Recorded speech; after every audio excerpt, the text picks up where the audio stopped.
All right. Well, thank you. This is the second photo show live. I'm really happy to have Riley Goodman on with me. And hi, Riley. Hello. And thank you to those who are joining us.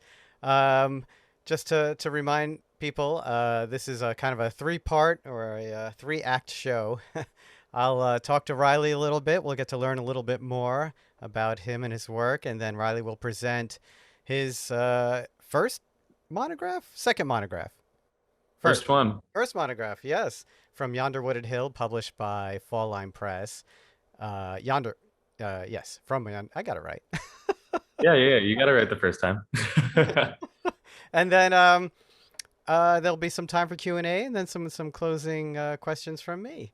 And then this will be published as a podcast, but also as a video podcast on YouTube for the parts that were really video oriented or visually oriented. And I won't publish the Q&A part. All right, let's get started. Riley Goodman, raised in the Patapsco River Valley of Maryland, inquires folklore, American history, and humankind's relation to the environments they inhabit in an effort to understand what endures and how this manifests through the passage of time. Riley juxtaposes the visual interpretation of researched, often folk based storytelling with archival imagery and material from his personal collections of artifacts and ephemera. When combined, the work depicts a narrative that, rather than noting a specific period, creates an ever occurring understanding of history. By establishing this crafted world, Riley invites the viewer to question tenets of authenticity, leaving the idea of historical truth in an undisclosed middle ground. And you've had some recent exhibitions to Cultivate a Magnolia, Quirk Gallery in Richmond, which I believe you are in Richmond now, yes? Yes, yeah. So I'm actually in the Cork Hotel right now. That show is opening. That show is opening tomorrow. Um, but yes, I was just setting that up this afternoon, just getting Oh, it all hung up and ready. Oh, awesome. So we talk a little about that. From Yonder Wooded Hill, which is the book, but also the project, was at Candela, and also in Richmond. And we love Candela. Yep, Um, yeah, right across the street. oh, that's wild. Oh, what a nice little area that must be. Yeah, Yeah, yeah. You also showed that work in Lobo del Mar. In 2019, you had an American Gothic collaboration with Jessica Taylor at Rump Gallery in Richmond.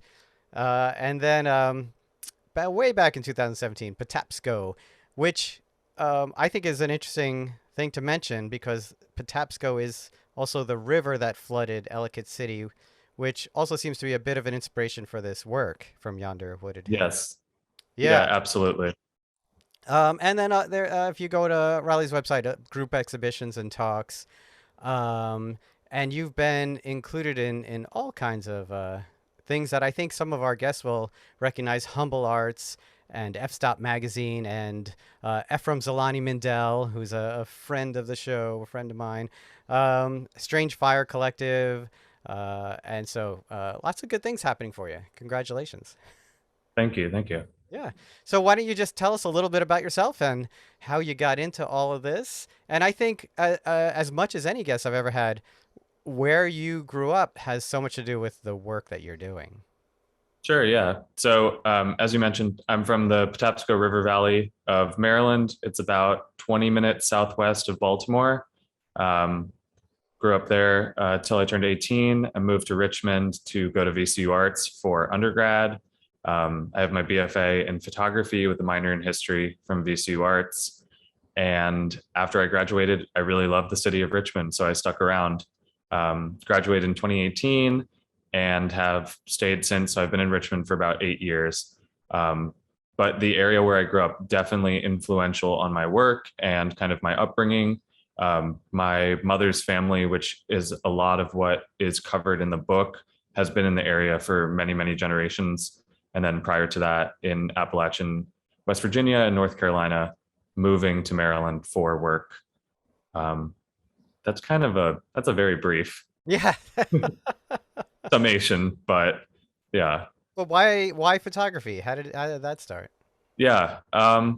It's interesting. I've always enjoyed carrying a camera around ever since I was little. I very much saw photography as a hobby throughout high school, and it was always something I enjoyed, but I never really saw it as something that I would necessarily want to pursue. Um, I also enjoy painting and different types of drawing, fine arts based media. But VCU Arts is interesting because the first year, the freshman year, is a foundation year, and you kind of get to explore all different types of art to kind of see where you're fitting in and kind of what's working. And it was so funny.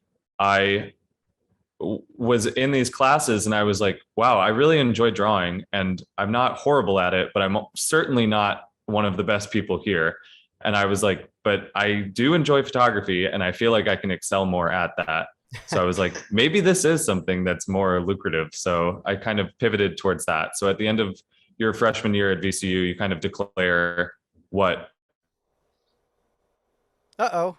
go down. So I chose photography and the rest is history.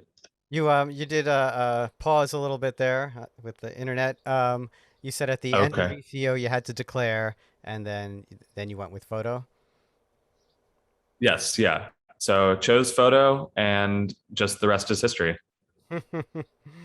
Yeah, and I think I don't know. I think I get a third of my students like that. Uh huh.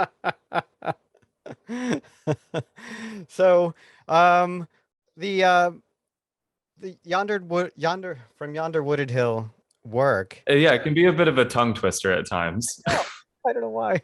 I should have practiced more. Um, you know, there's so many, I think, connections to your origins in that work, Sure. and there's so many lines to connect. You know, I've had Amani Willett on a few times, and Amani's maybe best known book is The Disappearance of Joseph Plummer. And that work is this sort of fantasy and fact and fiction, Hmm. weaving together a tale of this mysterious character who really existed, Joseph Plummer, in the woods of Massachusetts, I believe. Um, and then another guest I've had on the show is Yola Menachov Stockton, runs the Buffalo Photo Program, who did a whole book on called The Nature of Imitation, which is combining the real and the sort of the photographic out in nature to sort of show the hand, show the hand of the photographer, Right, right. right? And I see elements of those genres in your work as well, and I see them all the way through. I mean, in some ways, I think From Yonder Wooded Hill is a culmination of the different styles and different types of work you've been doing all along. Um, Sure, yeah, absolutely. yes, so if you want to talk a little bit about, there's still life and there's artifact and there's Yeah, yeah. yeah. Yeah, when I was putting the book together, I kind of organized it almost into three categories.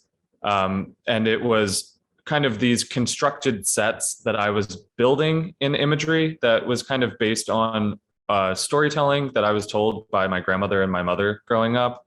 And then combining that with more of a not journalistic approach, but more kind of as a documentarian.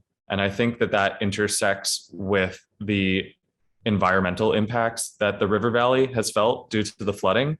And so those two combined with the archival element, which kind of brings this greater understanding of the passage of time and kind of making it more cyclical, really is what I was trying to spin throughout. And I kind of speak on that in my bio that you read, where I'm trying to create this undisclosed middle ground where you're looking through this book and you're not entirely sure what era it's taking place in. You're getting glimpses of the past, it's referential to the past, but then you're kind of hit with these images of the present, whether that be through the aftermath of flooding and then coupled with an archival image of flooding that kind of forces the viewer to kind of examine history as a cyclical experience rather than kind of linear.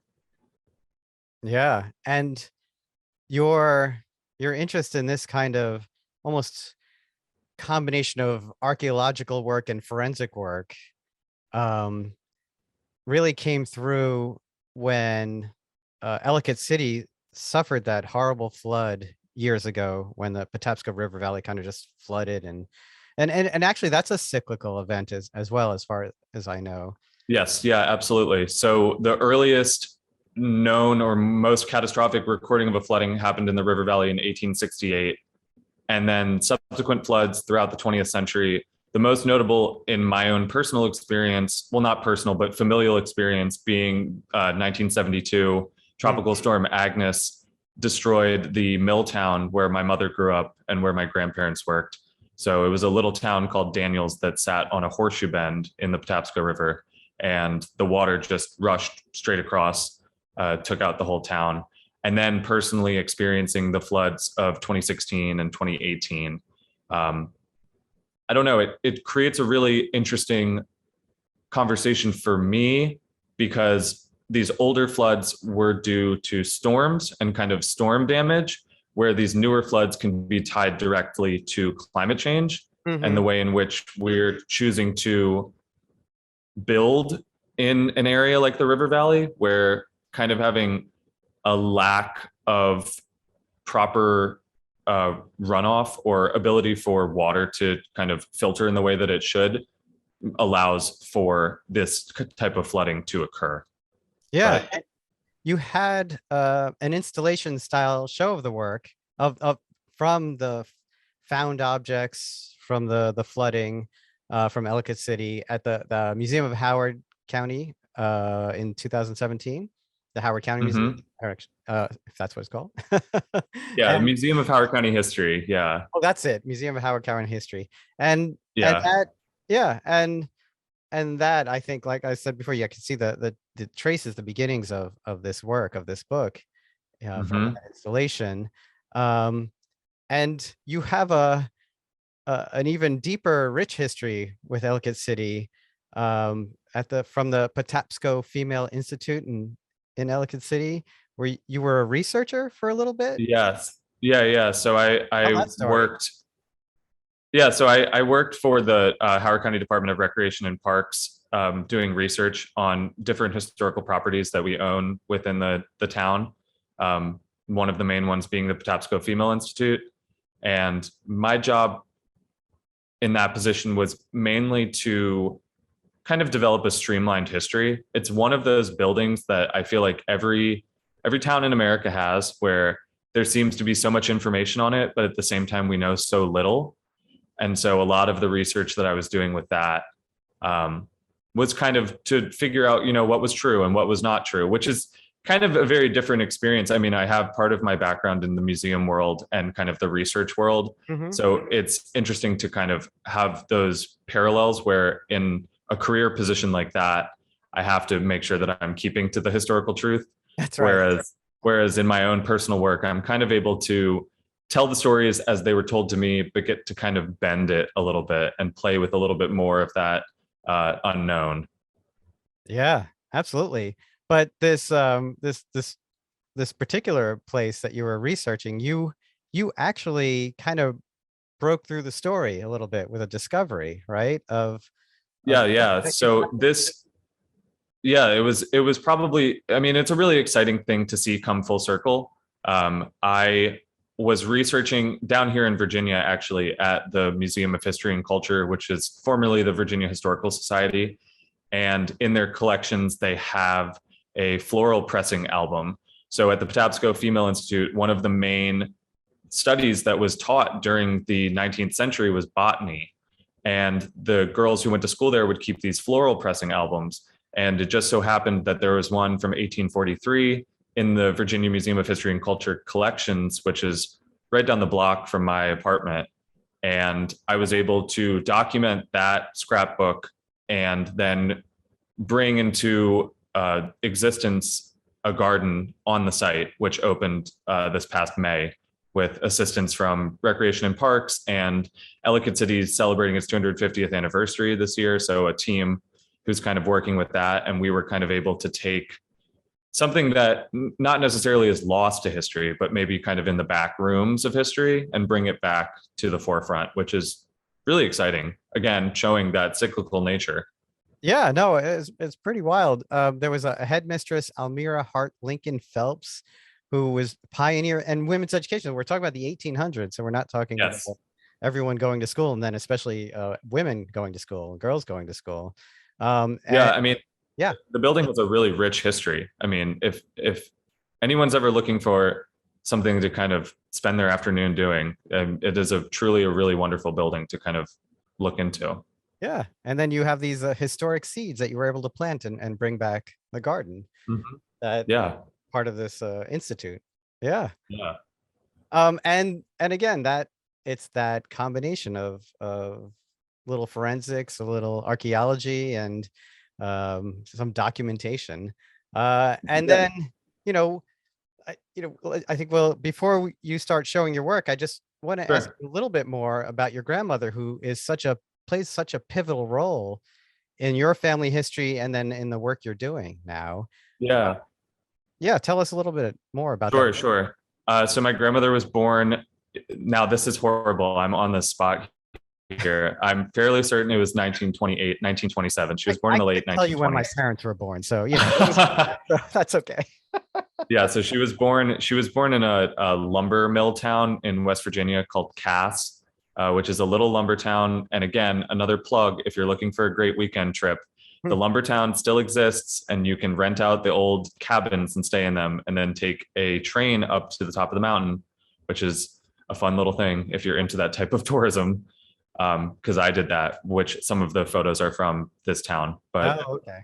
regardless, she was born in Cass and she was Cherokee Native American. So she was sent to the reservation, schooled on the reservation in North Carolina, and then answered a job advertisement at 16 to come to the Patapsco River Valley to work in a factory. And one of the little asides that I always think is funny is she told me that in the advertisement, they promised that there would be trees ripe with bananas Wow. growing in central Maryland. That was really kind of what they were trying to get people to come to the area with that promise, which there are no banana trees Why in that bananas? area. But yeah, so she remained living in the River Valley for the rest of her life. She passed away this past September, which is unfortunate that she was not able to see the book kind Oh of come yeah. to its final fruition. But she plays a large part in it throughout images inspired by her, and her handwriting is the typeface on the cover. Okay. So the book is a suede cover book. I don't have it yet, but I can yeah, share. there it is. It's nice and Oh yeah. And it's been called sort of family album style in a way too, but the way it's laid out and the way there's handwritten text. Um, Now in my preview electronic copy, the handwritten text is translated with type underneath it. Is that also in the book? yes, it is. Oh, okay. Yeah, yeah. Yeah. And I think that that's again another kind of influence of my background in the museum world, where I kind of wanted to, I mean, it was partially from the standpoint of I can recognize my own mother's handwriting, but I know that it's a style that not everyone can read. But I also really like that treatment of it, where it's kind of becomes a historical document or an archival document that's been analyzed. Yeah. And your grandmother passed on stories and passed on family history and uh Yeah. this work, which will seem somewhat documentary and somewhat fantasy and somewhat archaeological almost with the artifacts. uh, your grandmother is the character who kind of ties it all together. Yeah, absolutely. Yeah. All right. Well, on that note, why don't we look at some work? Sure. Oh, I have to make you a co-host. 1 second. Okay. There we go. And I'm thinking that we can start with, I guess, just kind of going through the book. Does that sound like I think a good plan? I think so. Yeah, let's do that. Sure, yeah. So like, yeah, as you mentioned, it's kind of referential to a familial album. It's so funny. My designer, Megan, who I worked with on putting the book together, I would be at antique malls and find old familial albums or old timekeeping books. And I was taking pictures of them and sending them to her because I was kind of like, this is what I want. I want something that is kind of uh, tactile in a way. And we went out on a limb with the suede, and I'm really happy with how it turned out. And I mean, you're not going to be able to see it necessarily in the presentation on here, but handling the book kind of leaves these different fingerprints and leftovers on the cover itself. And I love that because it means that each person who has it kind of has a different experience with it, and the treatment will be different depending upon how they're holding it or handling it. Hmm. And I then love Megan, it. Yeah. yeah. So Megan designed this for me. And we wanted to go with something that was kind of referential to ivy, some type of forest type element.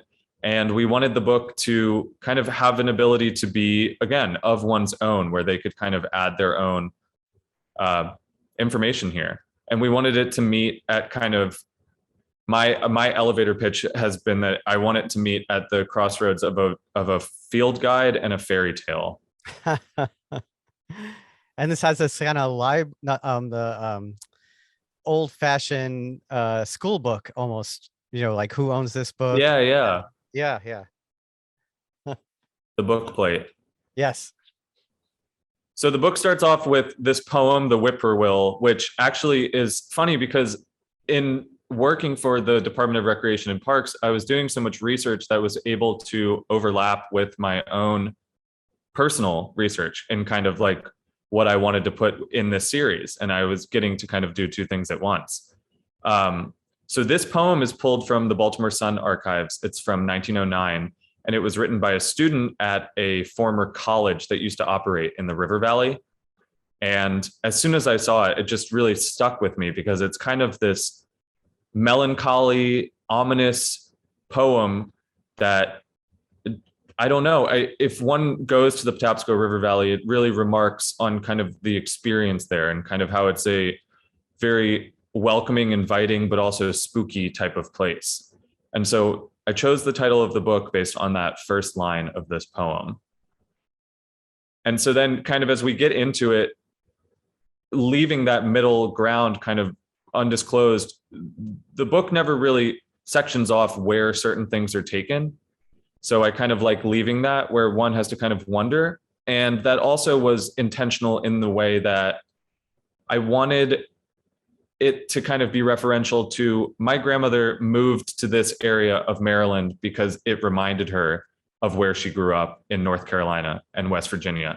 And while I'm not Appalachian and the area is not Appalachia, there are these moments that are just so similar. Going out to these places in West Virginia, it just remarks in the same way to me. So yeah, this first image taken in Cass, West Virginia.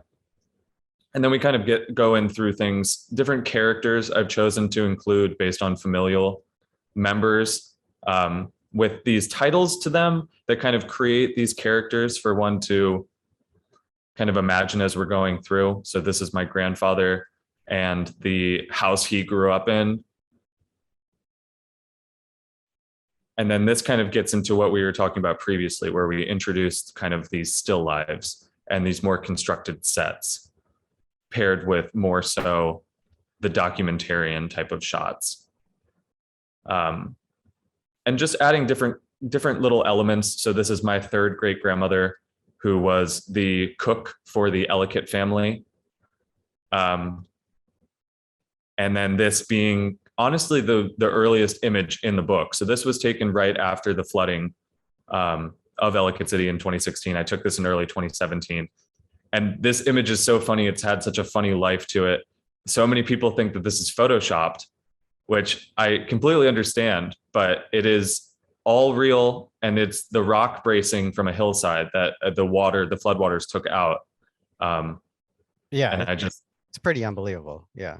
It's very, very striking. So this is my grandmother kind of going through again, that type of thing. And I won't do a whole play-by-play here, but well, we have some time. You can take your time. Okay. These are two stumps that I photographed this in 2017 as well. And when I was back, a large portion of this work was taken right at the beginning of the pandemic, actually. The pandemic started and I had the option to work remote, and I kind of obviously, as we were all, it was such an uncertain time.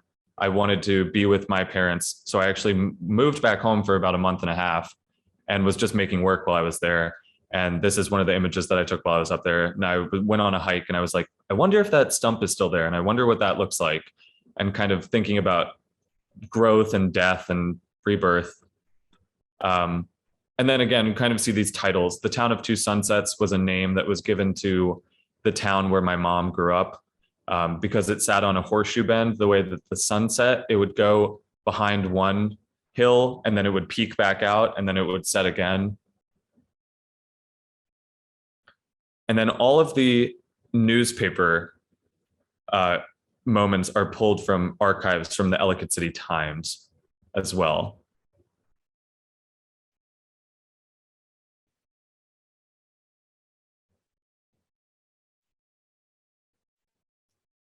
But this is actually my favorite book. I really like the kind of play back and forth where this is referential to a rabbit. And then we kind of see the rabbit here in terms with the huntsman going back and forth. And then we kind of see as if we were the huntsman of this stag. And then again, this is so funny. I think one of the greatest things that can happen as an artist, not just a photographer, but an artist in general, is something that you absolutely don't even think about when you're making a piece. And then it reads just in a different way with someone else. And so many people think that this is some type of animal carcass whenever I show them this photo, but it's a stump, a tree stump. But I love that it kind of then plays in with this whole huntsman sequence. Yeah, it does read that way. Yeah. And then as we kind of get further in the book, so the beginning of the book is kind of setting the scene, showing the place, showing the different places. This is an image of Cass, West Virginia, where my grandmother was born. Then things start to get a little spookier, which is fun and I think is a really cool part of the book itself. This image in particular kind of speaks to the combination of my background in kind of the museum world. I am really fascinated by the way in which artifacts were documented in the field at the turn of the century, and kind of where they would be put in front of these pieces of cloth, but the image itself would have been pulled back, obviously cropped when it would have been used for whatever purpose. But I like kind of pulling the camera back and you kind of see the background here. And then it creates this almost ghostly like image that kind of leads us into the spookier elements of the book.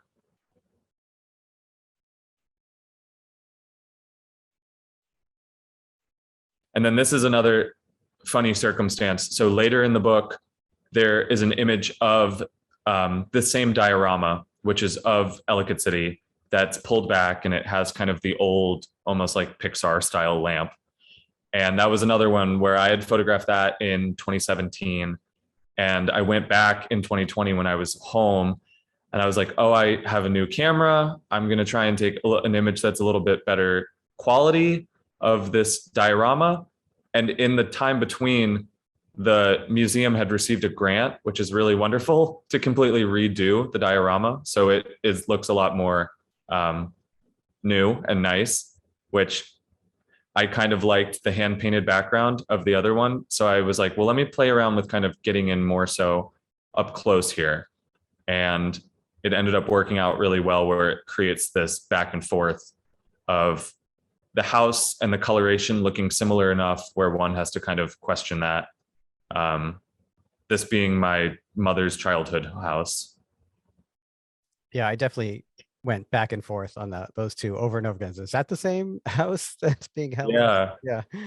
And I mean, I really like that, again, as we've spoken on, where it's kind of like a lot of this book, and it's an interesting review that I've gotten from so many people where they're like, I had to look through this a couple times.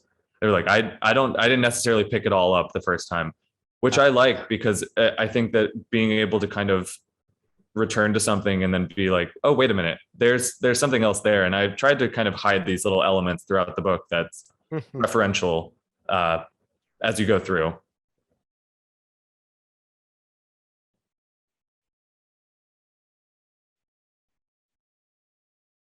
Could you talk about that second site layout a little bit? Sure. Yeah, so the image on the left is my niece. And this was taken in 2018. And the image on the right is of a distant great cousin, which my grandmother would know the exact relation, and I have the relation in ancestry. Um, but this was taken in Cass, West Virginia. This was taken in the Patapsco River Valley along the river. This was another interesting one where I took this image in 2018, and as I was starting to get the book together, I had thought I had seen most of our familial collection of images that my grandmother had kept of our family. And I was over at her house one afternoon, and she was like, "Oh, I have a whole bunch more. Let me show you all of these other ones." And these pictures that my mom had never seen, and just pulling out all of these things. And this image on the right was one of them. And I just thought it was so striking in the similarity to the image of my niece that I had taken right around the same age, just about 100 years apart. You know what I love about the layout is there's actually multiple ways to read this. You could read it as this sort of family album idea, right? That's this Mhm. person's grandmother or something like that. You could read it as uh, in a photographic way, as saying we still make the same photos. Like we still have this, like a good photo is a good photo, and we have this idea Right. of what makes a good photo.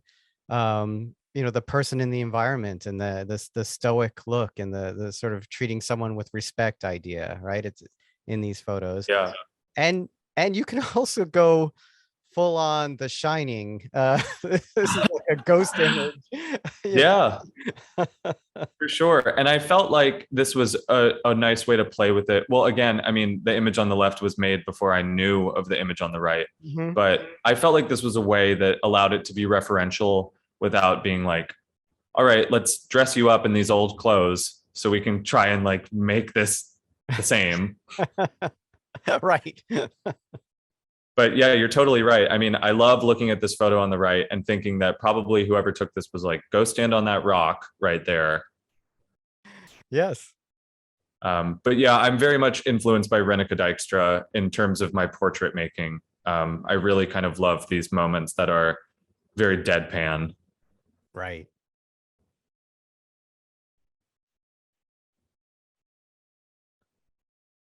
And then this kind of is our first kind of glimpse into the flooding as an aspect of the book. So this is also pulled from the Baltimore Sun archives that I have. This is from 1972. The image on the right is debris from after the flooding of Ellicott City. And it's so interesting. When I had my show in 2017, one of my friend's moms brought me, I don't, I can't remember the name of the book off the top of my head, but it's Robert Polidori or Polidari's images that he took in the aftermath of Hurricane Katrina. And I was fascinated by the way in which kind of these things remain after the floodwaters recede, and a very calm moment that was caused by something very violent. So this image on the right, stumbling on this tree stump that had been lodged up between these other two trees during the flooding and now just stuck up there, really, really fascinated me. And then this being Daniels, where my mother grew up, this is the flooding in 1972. So this is the mill that my grandparents worked in. And then if I'm have my bearings correctly, my mom's house would have been right back in here beyond the trees. Right. You would have lived where you worked, right? Right? Yep. Yeah. And so another interesting thing that I've noted about the book is these images were taken over the course of 3.5 years. So it's interesting to see the river as kind of a background character throughout these, where we kind of have it's a little bit more rapid here, and then it's very low here and very calm. And then in this image, it was very high and right after a storm. And that's an element that I really like playing with, where again, the only image of the river itself is the last image in the book, but it's kind of seen throughout, weaving itself through. This is also an interesting one, this image on the right. This is actually probably the oldest image in the book that I took. I took this in 2007. with my Nikon Coolpix. Um, I went on a ghost tour of Ellicott City, and in the Ellicott family graveyard, there's an unmarked Civil War soldier's grave. And I took this and I saw this little orb in it, and I just thought it was unbelievable in my mind. So that really kind of stuck with me and sparked this kind of fascination with being told ghost stories and stories of the unexplained by my mom and my grandmother, and then having this moment myself where I was like, oh, I have a ghost. I took a picture of a ghost of an orb. And that kind of begins to play in as we get further in. And then that's kind of referential here with the. Okay.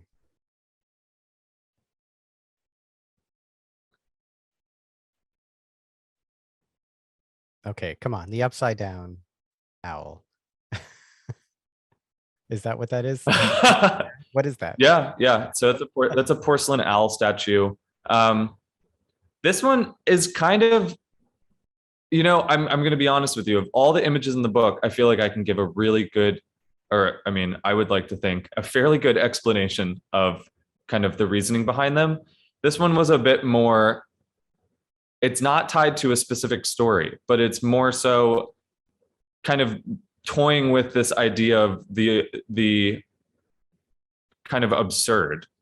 And I really wanted it to live in this way where I wanted this owl statue. I like symbology and using different elements almost to read not like tarot cards, but as if each image kind of is presenting its own kind of reasoning.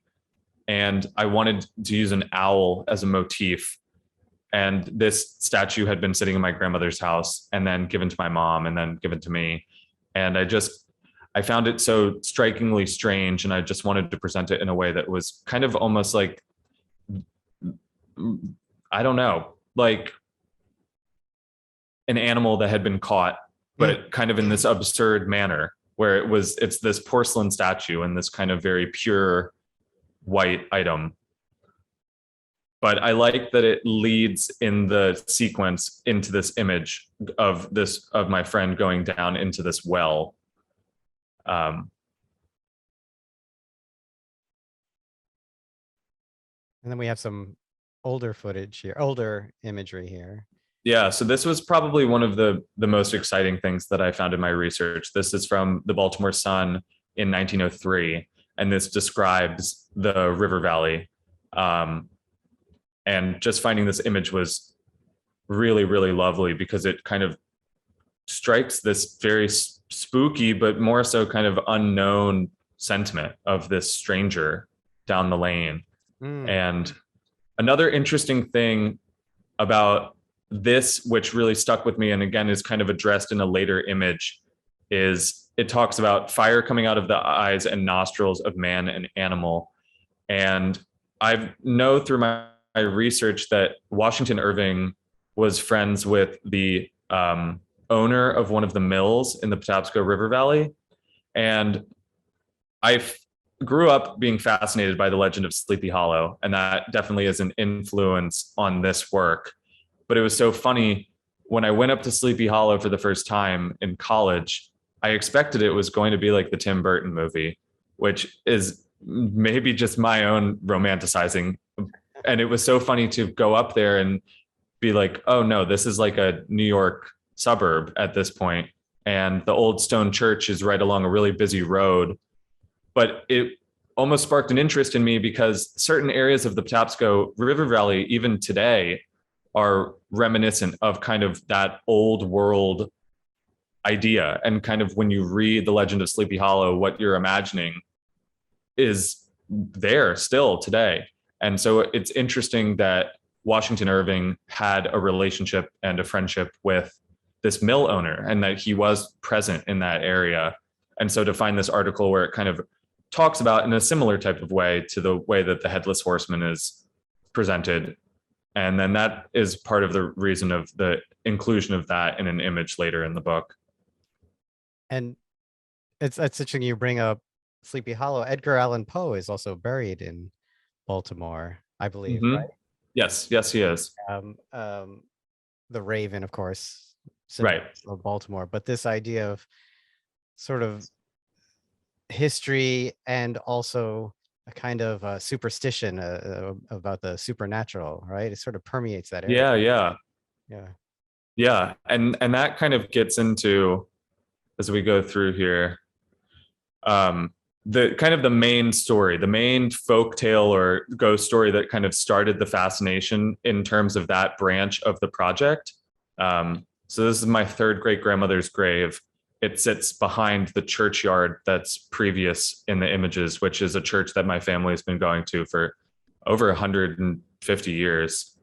But she told this story to my grandmother, who told it to my mom, who told it to me, that apparently she was walking along the train tracks one night with a friend and encountered a ghost and was told, in the presence of a ghost, you were to ask, what in the name of God do you want? And if it is a bad spirit, then it won't answer. Or if it's a good spirit, then it will just kind of dissipate. It won't, you don't have to worry. But she stuck her hand out with a handkerchief in between and shook the hand of this ghost. And this handkerchief that supposedly had the hand scorched into it exists somewhere in my family archive. Who knows if it was even true, but it really speaks to more so at the core, I'm not creating this work in an attempt to prove whether or not there is an afterlife or if there are ghosts or goblins. I'm more so interested that the supernatural was enough of an importance to this folk culture that it felt the need to be passed down through generations.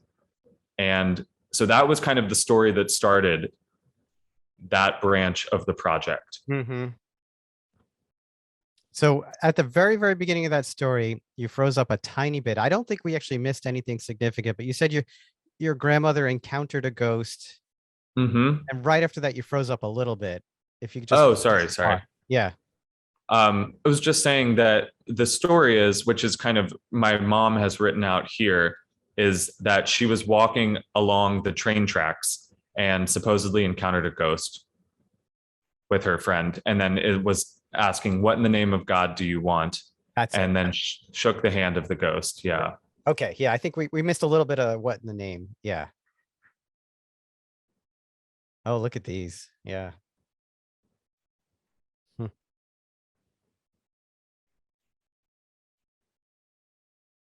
And so this is Pretty a family. Yeah. So this is a family portrait that was taken in Cass, West Virginia. This is my second great grandfather and second great grandmother. And then this is my great grandmother right here. And then these are my third great grandparents right here. And then various uncles and cousins and people filling in there. But wait, I have questions. Yeah, sure. I mean, it's posed obviously, and yeah, people in the back were they on the right? They must have been asked to play fight some kind of robbery or something, right? Yeah. Yeah, I mean, again, this is one of those that you could stare at forever. There's so many different little elements. The banjo here and the dog down in the corner. You've got some Wild West roots going on. Yeah, something like that. Some sort of wild West Virginia. Right.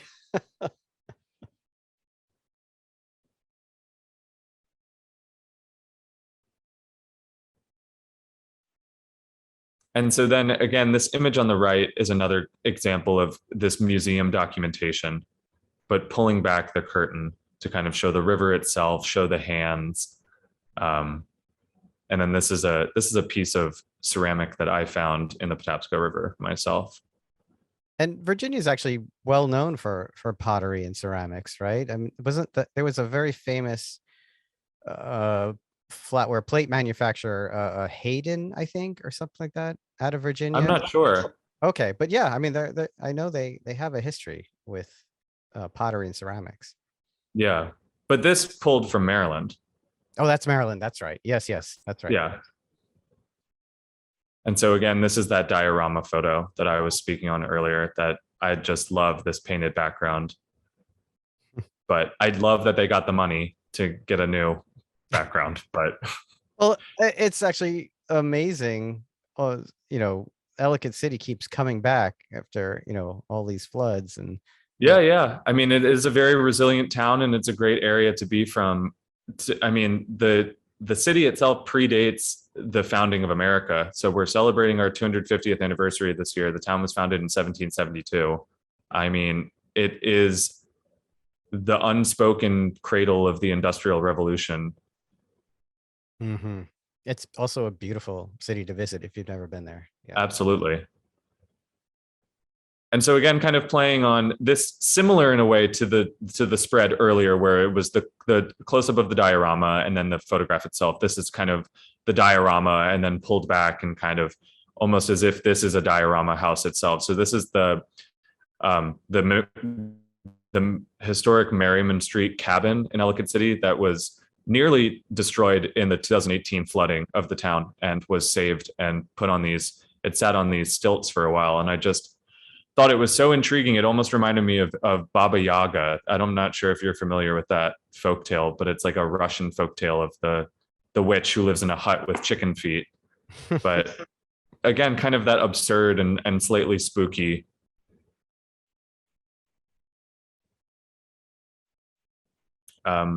This on the left is fabric that was left up in the trees after the flooding of the town. And there's a couple images in the book, and I'll kind of speak more so on the last one, kind of that inspiration. But it's a really nice layout, those two together.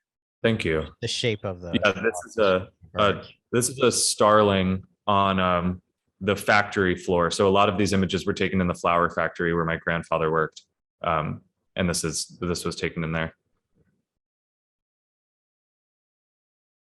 There's also a couple images. I'm pretty sure there's 3 images that are taken on this black velvet. The first being, which actually, if I can go back up to that real quick, if it'll load, maybe not, maybe I shouldn't play with that. But if someone gives it a look, there is the image of the glass doorstop that is earlier, that's on black velvet. Again, one of those kind of spooky things where I took that image, and if you look at that image, it looks like it is a face of a man crying, which again is just intriguing to me that it speaks to kind of those manifestations of things. But this one, I incorporated the player piano roll into this because it kind of speaks to that cyclical nature, where this is kind of something that is continuing to exist or occurring whether or not we're paying attention to it. A player piano will continue to play. And that is kind of another big topic of the book itself, is these things that are continuing to exist, whether or not we're paying attention, and when we give them attention, kind of how do those histories then move forward. And there's layers to that as well. The black cat, the superstition of the black cat, Absolutely. yeah. And there's a reference in the Matrix to that black cat showing up twice, if anyone's seen the Matrix, but there's that whole idea of paying attention, right? Yeah. Mm-hmm. And I knew I had to include at least one image that was taken from a Yonder Wooded Hill. So this is my from Yonder Wooded Hill. But yeah, I'll speak on the fabric on this image. That was really kind of one of my when I first started documenting the area in the aftermath of the 2016 flood, it was much more documentary based, and it was largely from seeing these pieces of fabric that had washed down the river and then had been stuck up in the trees after the floodwaters had receded. And then that kind of was married with incorporating my own familial history and thinking about our relationship to this place. But there's a couple images in the book that are referential to these pieces of fabric that are almost spirit-like in a way. This one, the spookiest to me, reminiscent of a Grim Reaper. And this story on the left is also probably the spookiest story that I got from a family member, written down, that was talking about his grandmother, and they used to run a boarding house in Ellicott City, and had a guest stay with them, supposedly. And it was revealed that the guest had cloven hooves at the end of dinner. And a lot of these stories, again, this last line, while I'm grateful for your hospitality, remember not all strangers should be welcomed at your table. A lot of these stories kind of speak more to, I guess, morality, but kind of they stick with you because they have this tinge of the supernatural. And, pairing wise, of course, it's a great pairing because it mentions the cloak and then you photograph, and then you have that photograph of Yeah. the fabric, the black fabric blowing in the wind. Yeah. And then this was also a very striking, this was one of the last shoots that I did before kind of having all the images together for the book. My dad and I had found out that there was a graveyard back in the woods for mill workers who had passed away while on the job. And we went to photograph this that sits on a hillside, and we came up over the ridge, and this stick had fallen in between this Y and had been stuck up in this tree because of all of this ivy. And it just created this perfect, huge cross in the woods, which again I thought was such a strange symbol. And whether or not one uses the term omen or symbol or something like that, again, it was just very, very striking to me. And it's cool to visually interpret something that 100 years ago, this could have been the start of a story that I was then told by my grandmother, where now I'm seeing, oh, I saw a cross in the woods. And then as we get to the end of the book, a lot of my photographs, I like to think that I take them before or after kind of an event occurs. They exist kind of in this realm where something has just happened or something is about to happen. And then as we kind of get to the end of the book, there are more so images that are not necessarily violent, but more so movement going on here. So this piece on the left is from Harper's Weekly from 1868 that is documenting the flooding of the town, and then referential to these sandbags. And my choice to kind of include the text of the fortune foretold kind of towards the end of the book is, again, I mean, we've touched on a lot, but speaking on the cyclical nature and kind of the fortune was bound to behold the next generation of what's happening here.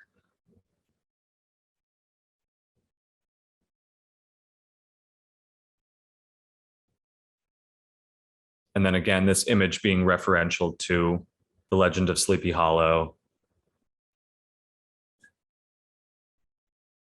And this kind of becoming much more of a consumption rather than at the beginning where it was a little bit more light.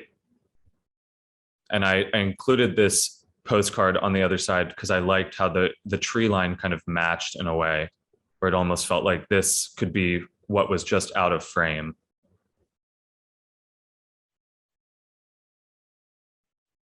And then to finish up the book, we have a portrait of my mother and my grandmother. So kind of to go through the whole book and visually see these stories and hear these things about what's going on, and then pull the curtain back and see the storytellers along with the last image on black velvet. That again was another really interesting indication of something that growing up I took as very normal or universal, but found was very specific to my grandmother, where she would go, when she would go places, she would take a rock and she would always write on the rock that it was her rock and where she found the rock. And she had them all sitting out on her back porch. And that just was very striking to me from a standpoint of just being little and just assuming that everyone's grandmother had a porch full of rocks. And then the book finishes up with the last image, the image of the river itself, going around a horseshoe bend, and kind of this foggy evening that leaves it ambiguous as kind of where we go from here. And then a short statement, and then a dedication. We found this among my grandmother's things after she passed that kind of we think was written in an attempt where if she were to ever kind of begin to lose her memory, these were the important things, the important days about the beginning of her life and where she lived. Yeah, and then we finish up with a matchbook for the flower factory. Oh, beautiful. The the writing on the rock and the notes left to herself, that's really moving. Yeah.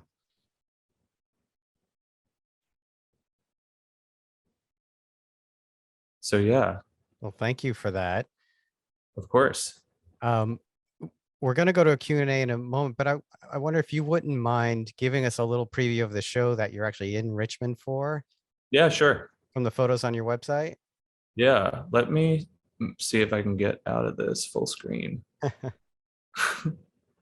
Yeah, so from Yonder Wooded Hill was about 20, I mean, started in 2016, started photographing in 2017. Through about 2020. And again, I feel like because it's work about my family, I'm going to be kind of exploring it forever. Mm-hmm.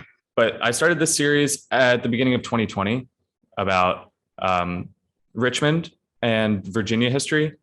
It was really interesting going to undergrad here because no one really made work about Richmond because it's very difficult because everyone else is living here. So people have their own understandings or familiarities with specific things. So you could take a picture of a house and have it mean something in your own work, but you bring it into critique and someone's like, oh, my friend lives there. I know all about that, blah, blah, blah. And at the beginning of 2020, right when the pandemic started, I kind of was like, well, I've been living here for about 6 years now. I really think that I might as well just start making work about being here. And so this work is kind of on 3 different legs. It combines the exploration of folklore and the history of Richmond and Greater Virginia, which I feel like is so tied throughout all of the work that I make. But then it intersects with our understanding and remembrance of the American Civil War, but then also combining it with my own experience of coming of age here and kind of going from 18 to 26 and what that means and how life is oftentimes everything you imagine it to be, but also absolutely not at all what you imagine it to be. So you'll notice that it's very different. It's very colorful with tinges of kind of that more kind of darker element. Again, kind of exploring the sheets and the phantoms. They're still your photos. Yes. Yes, exactly.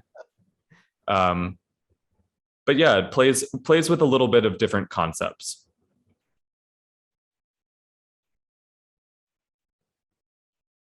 So yeah, the show is opening at the Quirk Gallery here in Richmond tomorrow, and then it'll be up through September 11th. Oh, that's great. Congratulations. Thank you.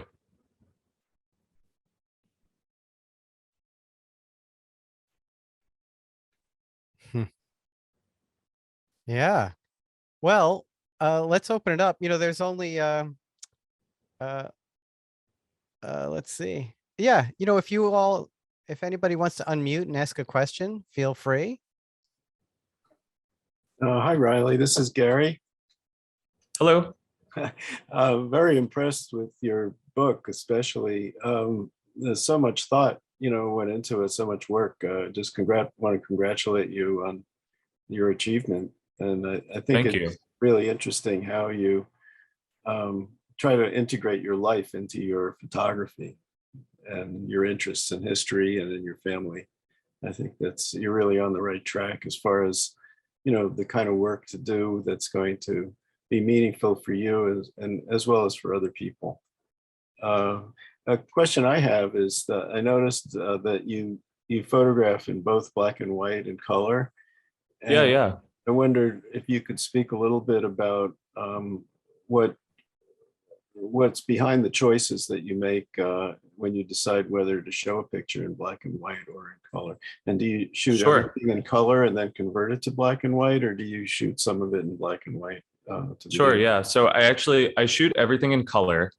And oftentimes it is on a photo by photo basis, which was definitely interesting in looking at From Yonder Wooded Hill as a whole, because certain black and white images I was treating with different treatments. I think that black and white has a timelessness to it. And for certain images, I kind of wanted to create, again, that ambiguity and almost kind of blur the lines where it wouldn't, not necessarily as if I'm trying to fool the viewer into thinking that the image was older, but kind of take that line between the archival images that I was incorporating and the images that I was making, and almost put kind of like a middle ground. So a lot of the images in the book in black and white are treated with almost a tintype, like gradient map on them that give that kind of coloration that's reminiscent of the era that a lot of the archival imagery was. Thank you. Are there any other questions? You could also, if you want to type something into the chat, you could do that as well. I have some closing questions. Sure. Yeah, you have pretty complex layouts in this book of tying together archival imagery, the different forms of your work, and text. What was that process like with your editor or editors or layout or designers? Yeah. Well, it was actually an interesting process. So I had a pretty solid mock-up before I approached Fall Line. And it was funny because it's been really great to work with Bill and Clay and Megan and everyone on our team. But Bill and I have laughed about the fact that he was like, oftentimes we get photographers who come in and they pretty much have just their images and they want us to edit it down and they want to kind of let us take the reins. And he was like, you were not that type. You knew what you wanted and you came in with an idea. But the final book does look pretty different than what I initially brought to them. And I think that having that malleability was great because it was kind of in being open with our team, I was able to kind of say, well, this is something that's important. This needs to be included because of X, Y, and Z, whether or not that's something that's important to the story or familially important. And then there were other things that got shifted around. And I think that kind of keeping that flexibility was what was most important. But it was interesting to kind of have a pretty solid idea going in to be like, I want something like this, but I'm ready to kind of have that be turned on its head. That's good, right? It's good to go in with the idea of collaboration, right? Yes, absolutely. Yeah. And, unless people hear you speak, they watch this, they look up your interviews, how much of what you told us here would provide somewhat of a different experience from just having the book and reading the text, right? How much will people know from the book, and how much do you want them to know as opposed to them just sort of getting this sort of feeling as they look through it that they're experiencing it a certain way? I think admittedly there's a lot of it that is left in mystery. There's a lot of it that is revealed and can be revealed through a conversation like this, which I really enjoy. And I like the ability to kind of say, well, there was thought behind each of these decisions. And there's a reason that we were taking pictures of this rock or this stump or this person. But I kind of, on the other side of it, I kind of like just people going into it blind in a way and seeing how something that is very personal to me resonates with someone else. Mm-hmm.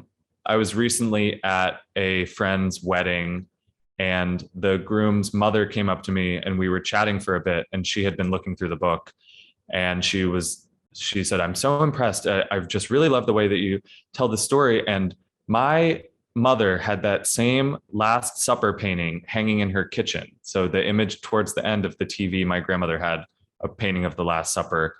And I think even just those little moments where even if the the minutia and the specificity is not necessarily achieved, when I'm able to take those elements and have them relate to someone else to create a very personal thing become universal, then I would say that's working for me. Absolutely. Yeah. No, it's great to when people can sort of either fill in their own blanks or just connect with the work. Yeah. Yeah. But I mean, again, I'm very much one who I enjoy a conversation like this where I'm kind of like, well, let me show you, let me tell you the ghost stories. Let me tell you all of these different things.